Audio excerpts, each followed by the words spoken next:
Good morning, good afternoon, good evening. स्वागत है आप लोगों का एक और साउथ कोरिया वीज़ा की वीडियो के अंदर। और आज की जो वीडियो है वो काफ़ी हटके है और मैं एक इम्पॉर्टेंट अपडेट के बारे में बात करने लगा हूँ। डॉक्यूमेंट्स के बारे में कोई बात नहीं करूँगा तो सेकेंड हाफ में वीडियो के, क्योंकि मेरे पास एक केस आया है और इनको एडिशनली पे करना पड़ा है वीज़ा के लिए। कैसे करना पड़ रहा है, क्यों करना पड़ रहा है, वो इस वीडियो के अंदर मैं डालने लगा हूँ आप लोगों के लिए। ठीक है, तो आप लोगों को जैसे कि पता है कि साउथ कोरिया का जो वीज़ा आप अप्लाई करते हैं उसके लिए कुछ मिनिमम डॉक्यूमेंट्स की ज़रूरत होती है, वो भी सिंप्लीफाई इन्होंने कर दिया है। इनका ऑनलाइन वीज़ा एप्लीकेशन फॉर्म आप भरते हैं, उसका प्रिंट आउट लेते हैं और सपोर्टिंग डॉक्यूमेंट्स के अंदर लगाते हैं। अब इन्होंने क्या डॉक्यूमेंट्स लगाए वो मैं आगे चल के बताता हूँ आपको, लेकिन उससे पहले जो इंपॉर्टेंट अपडेट है वो देना चाहता हूँ विदाउट वेस्टिंग टाइम। सबसे पहली चीज़ कि तो इन्होंने क्या किया कि VFS के थ्रू अपना एप्लीकेशन लगाया, सारे जो सपोर्टिंग डॉक्यूमेंट्स थे सब कुछ लगाया वीज़ा एप्लीकेशन फॉर्म के साथ। अब एक चीज़ इनको VFS ने नहीं बताई कि इनको एडिशनली कुछ पे करना पड़ सकता है एप्लीकेशन के लिए। तो ये अपने डॉक्यूमेंट्स लेके वहाँ चले गए, इन्होंने सबमिट किया, दिल्ली सेंटर में इन्होंने सबमिट किया और जो उसकी कॉन्सुलेट फ़ीस है वो भी बढ़ गई है, लगभग कुछ 3500 या 3800 के आसपास हो गई है। मैं किसी नेक्स्ट अपडेट में आपको बता दूंगा सब चीज़ें। अब इन्होंने अपनी एप्लीकेशन डिपॉजिट कर दी, इनको पूरी रसीट मिली, एप्लीकेशन नंबर था VFS का, मतलब स्टेटस चेक करने के लिए वो इनको मिला। अगले दिन क्या होता है कि इनका स्टेटस अपडेट हो जाता है VFS की साइट पे कि जो इनको एक ईमेल नोटिफिकेशन आता है कि आपकी जो एप्लीकेशन है वो हमने साउथ कोरिया एम्बेसी को आगे फॉरवर्ड कर दी है। अब ये हो जाता है। ठीक उसी दिन शाम को एक मैसेज इनको आता है कोरियन एम्बेसी की तरफ से। आप उसका ईमेल एड्रेस स्क्रीन पे देख लें। इसकी तरफ से इनको मैसेज आता है कि आपको अपने डॉक्यूमेंट्स की डिजिटल वेरिफिकेशन करनी है। अब डिजिटल वेरिफिकेशन करने के लिए इनको उस एक ईमेल के अंदर लिंक प्रोवाइड किया जाता है। वो जो मेल है मैं आपको पढ़ाने लगा हूँ वो कैसी लगती है।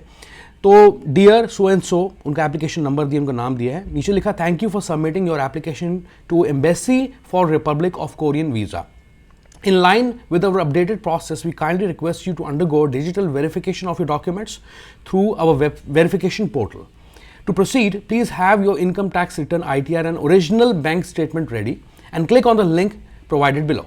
Please ensure you do not upload scanned, renamed or password broken bank statements. Only upload original files downloaded from internet banking or as received directly from your bank via your registered email address. Any alterations or password removal could result in the rejection of your visa application. ठीक है, ये note red में दिया है। नीचे इनको link दिया गया है जहां जाके इनको अपने डॉक्यूमेंट्स अब डिजिटली भी, मतलब एक पोर्टल के थ्रू अपलोड करने पड़ेंगे, जैसे कि ITR और बैंक स्टेटमेंट की ये लोग बात कर रहे हैं। नीचे दिया your prompt attention to this verification process is greatly appreciated. Please feel free to contact us regarding visa verification so and so number between Monday to Friday 9 AM to 5 PM. ठीक है जी, तो ये इनको एक मेल जाती है। अब ये थोड़ा सा कंफ्यूज हो जाते हैं इसको देख के कि ऐसा हमें क्यों करना है, क्योंकि इसके बारे में तो मुझे किसी ने बताया नहीं। एंड सेकेंडली दूसरी चीज़ ये है कि इनको थोड़ा ये भी डाउट पैदा हुआ मन में कि ये कहीं कोई किसी किस्म का स्कैम ईमेल ना हो कि मुझसे मेरी डिटेल्स मांगी जा रही हैं, यहाँ पे अपलोड करने उसके लिए भी पैसे मांगे जा रहे हैं। अब थोड़ी देर के बाद ये पता लगता है, आफ्टर थॉरो इन्वेस्टिगेशन, इन्होंने मुझे भी कॉन्टैक्ट किया, मैंने देखा तो मुझे पता लगता है यहाँ पे कि ये जो ईमेल है ये जेन्युइन है और ये कोरियन एम्बेसी ने भेजी है।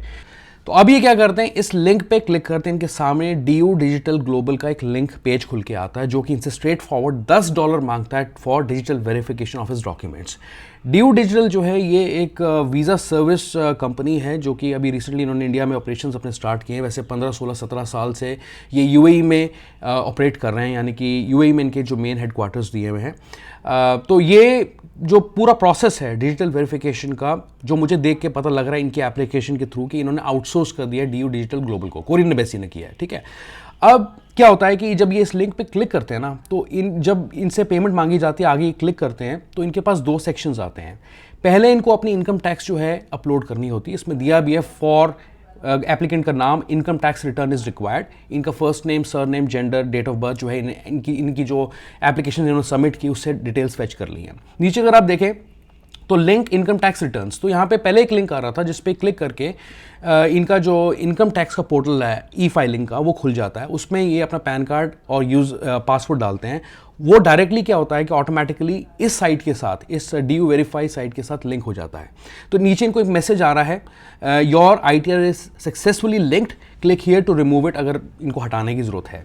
दूसरा जो सेकंड हाफ है इसमें क्या है कि अगर आप देखें ध्यान से तो बैंक स्टेटमेंट्स अपलोड करनी है, और इन्होंने बैंक स्टेटमेंट्स अपलोड कर दिए, उसको इस ड्यू वेरीफाई की साइट ने कंफर्म कर दिया कि इनका जो बैंक स्टेटमेंट्स है वो लिंक हो गई हैं। तो इन्होंने क्या किया, पीडीएफ फॉर्मेट में अपनी बैंक स्टेटमेंट्स, एक तो फिजिकल फॉर्म में डॉक्यूमेंट सबमिट किए बैंक स्टेटमेंट की 6 महीने की, वो उसमें क्या क्या बैंक की आपकी अटेस्टेशन होनी चाहिए, उसमें जो बैंक ऑफिसर उसके साइन होने चाहिए, वो इन्होंने अलग से लगाया। अब एक चीज़ इनको और चैलेंज आया कि भाई मैं 6 महीने की स्टेटमेंट तो लगा रहा हूँ, लेकिन मेरे पास उन जो स्टेटमेंट्स की फ़ोटो कॉपी नहीं है, तो मैं क्या करूँ। तो इन्होंने ऑनलाइन बैंकिंग के थ्रू 6 महीने की स्टेटमेंट डाउनलोड की और वो यहाँ पे अपलोड कर दी और उसको वेरीफाई कर दी। जब वेरीफाई हो जाता है तो वो कुछ ऐसा सा लगता है जहाँ पे ऑटोमेटिकली आपके अकाउंट नंबर को, आपके बैंक को, अकाउंट होल्डर नेम को ये ऑटोमेटिकली डिटेक्ट कर लेता है। और आगे आप देख सकते हैं कि यहाँ पे ग्रीन टिक लगे हुए हैं, तो इसका मतलब ये है कि इन्होंने, ये साइट ने वेरीफाई कर दिया है कि this is the right account number, applicant as well as bank statement. तो इन्होंने ना 2 स्टेटमेंट्स लगाई थी, एक तो अपनी सैलरी करते हैं, जॉब करते हैं तो सैलरी स्टेटमेंट लगाई इन्होंने, और दूसरा इन्होंने लगाई सेविंग्स की, जितना भी इनके पैसा सेविंग्स में पड़ा है। तो वो दोनों इनको यहाँ पे अपलोड करनी पड़ी। इसके बाद सेव एंड नेक्स्ट करते हैं और इनको आगे एक मैसेज स्क्रीन पे आता है थैंक यू, और उनका ऐप जो आईडी नंबर होता है उनको जनरेट करके एक मिल जाता है, मतलब कि रेफरेंस नंबर आप कह सकते हैं, वो मिल जाता है इनको, ठीक है। तो यहाँ पे ये अपडेट है। अब बात आती है सेकंड हाफ में कि इन्होंने डॉक्यूमेंट्स लगाए हैं तो लगाए क्या। जो देखिए ऐसा है कि जो एम्बेसी है उन्होंने बहुत ही सिंप्लीफाई कर दिए डॉक्यूमेंट्स।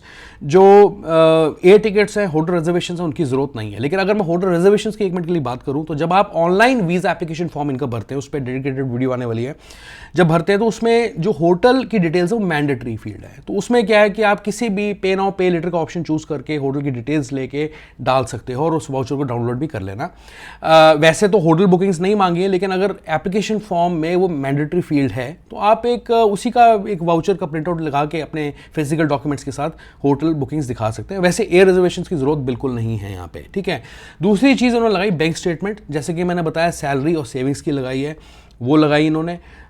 6 महीने की स्टेटमेंट्स हैं और बैंक जाके इन्होंने इस पे सील लगवाई और बैंक ऑफिसर के उस पर हर एक पेज पे साइन है। ये ज़रूर चेक कर लेना जब भी आप स्टेटमेंट्स लेने जाते हैं, तो ये ज़रूर चेक कर लेना कि जहाँ जहाँ पे भी ट्रांजैक्शंस दी हुई हैं फ्रंट पे या बैक पे पेज के, हर जगह स्नैप होनी ज़रूरी है, ठीक है। ITR इन्होंने 2 साल की वैसे मांगी है कॉन्सुलेट ने, लेकिन इन्होंने जो है 3 साल की ITR स्टेटमेंट यहाँ पे लगाई है। प्लस इन्होंने वीज़ा एप्लीकेशन फॉर्म जो ऑनलाइन भरा था उसको डाउनलोड करके उसकी कॉपी वो भी लगाई है, ठीक है। अब वीज़ा एप्लीकेशन फॉर्म में एक चीज़ आपको मैं बताना चाहता हूँ कि जब आप वीज़ा एप्लीकेशन फॉर्म इसका पूरा भरते हैं तो आप फोटो अपलोड करते हैं। यहाँ पे फोटो अपलोड करने का ऑप्शन दिया है। जैसे आप फोटो अपलोड करेंगे तो सेव करते हैं, नीचे एक सेव का बटन दिया, जब स्क्रॉल डाउन करते हैं वीज़ा एप्लीकेशन फॉर्म में के पहले पेज पे, जब आप वहाँ क्लिक करते हैं तो फोटो सेव नहीं होती है। तो इसका मतलब ये नहीं है कि फोटो आपकी अपलोड नहीं होगी। 1-2 पेज का ये फॉर्म है, वो फिल करने के बाद जब आप इसे डाउनलोड करेंगे तो आपकी फोटो अपीयर हो जाएगी। वैसे आपको नहीं दिखाएगी कि आपने अपलोड की थी, वो ऐसे लगेगा कि फोटो सेव ही नहीं हो रही है। तो उसमें घबराने वाली कोई बात नहीं है। तीसरी चीज़ जो इंपॉर्टेंट है, यहाँ पे 1 साल की पे स्लिप यहाँ पे लगानी पड़ेगी जो लोग सैलरीड हैं, ठीक है, वो आपको यहाँ पे लगानी पड़ सकती है। प्लस एम्प्लॉयमेंट प्रूफ, अगर आप जॉब करते हैं, सैलरी आती है, तो आपको एम्प्लॉयमेंट प्रूफ यहाँ पे लगाना पड़ेगा कि आप कितने से कितने टाइम के लिए काम करते हैं। उसका फॉर्मेट मैं कभी आपको किसी और वीडियो में दे दूंगा, या जब हम एक और नई वीडियो करेंगे फ्रेश, तो वो मैं आपके साथ शेयर करूंगा। प्लस हेल्थ कंडीशन फॉर्म भी लिस्ट ऑफ डॉक्यूमेंट्स में दिया है, लेकिन अभी VFS से ये पता लगा है कि ये हेल्थ कंडीशन फॉर्म भी मैंडेटरी नहीं रहा, पहले जैसा नहीं रहा, ठीक है। ये कोविड के टाइम इन्होंने इंप्लीमेंट की थी चीज़। और एडिशनली इन्होंने क्या डॉक्यूमेंट्स लगाए, कवर लेटर। इन्होंने मुझसे पूछा था तो मैंने इनको बोला था कि कवर लेटर आप ज़रूर लगाना, सारी डिटेल्स देना, अपनी ट्रैवल हिस्ट्री, आप कहाँ काम करते हैं, कितना पैसा लेके जा रहे हैं, और जो आपने एप्लीकेशन वीज़ा एप्लीकेशन फॉर्म में भरा एग्जैक्टली वही सब चीज़ें आपके कवर लेटर में होनी चाहिए। एंड प्लस क्योंकि एयर टिकट्स इन्होंने बुक नहीं किए, तो मैंने इनको बोला कि आप एयर टिकट्स कवर लेटर में ये लिखें कि एयर टिकट्स आप तब बुक करने जा रहे हैं जब आपकी एप्लीकेशन वीज़ा एप्लीकेशन अप्रूव होकर आ जाएगी, क्योंकि होटल डिटेल्स मैंडेटरी हैं वीज़ा एप्लीकेशन फॉर्म में, तो उसकी डिटेल्स मैं फर्निश कर रहा हूँ, या मैं उसका जो वाउचर है, जो उसका स्टेटमेंट है, जो उसका PDF है, वो लगा रहा हूँ, ठीक है। ये चीज़ें एडिशनली इन्होंने की, और प्लस ये इन्होंने डॉक्यूमेंट सबमिट किए, लेकिन बाद में इनको सरप्राइज मिलता है कि इन्हें डिजिटल वेरिफिकेशन भी करनी है अपनी 2 डॉक्यूमेंट्स की, वो है ITR और बैंक स्टेटमेंट। अब मुझे नहीं पता कि ये जो चीज़ है एक यूनिवर्सल इनका प्रोसेस होगा सभी एप्लीकेशंस के लिए या कुछ स्पेसिफिक लोगों के लिए होगा, ये आप मुझे कंफर्म करके बताएं। अगर आप इस चीज़ को एक्सपीरियंस कर पा रहे हैं। हाल ही में आपने साउथ कोरिया वीज़ा की एप्लीकेशन लगाई है VFS के थ्रू, तो क्या आपके साथ भी यही हो रहा है, ये आप ज़रूर बताएं। लेकिन एक नई चीज़ जो मुझे पता लगी और जो मुझे केस मिला है वो मैंने आपके साथ शेयर कर दिया इस वीडियो के अंदर। अब जाने से पहले इस नए अपडेट को ज़रूर शेयर करें सबके साथ, इसके बारे में सबको बताएं, इस वीडियो को लाइक करते हुए जाएं और मेरे चैनल को सब्सक्राइब करें for more travel content through this channel the travel man today. Goodbye, take care.